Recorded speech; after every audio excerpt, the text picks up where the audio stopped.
بسم الله الرحمن الرحيم waxaan halka ku duubayaa buraanbur aan u hibeeyay walaalkay anaadu jecelahay Sheekh Maxamed Muuse Macallin oo ay dhawaan gabar ugu dhalatay magaalada Muqdisho Maxamed waxaan leeyahay buraanburkii iga gudanaadeer suugaan la dhooliyo andaleelaha suugaan la dhooliyo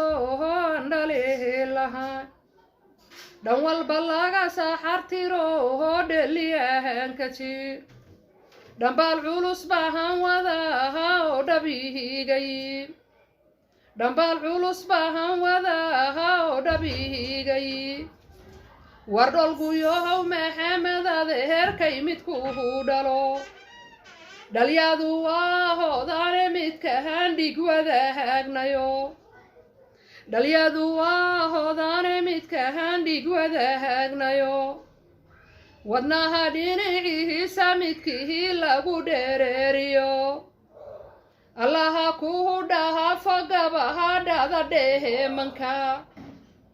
allaha kuu dhaafo gabaha dhada dheemanka sidii xididada dhirto dhulka hoosu qod sidii xididada dhirto dhulka hoosu qod didibka u adkeedo ahaan reer ku dheelige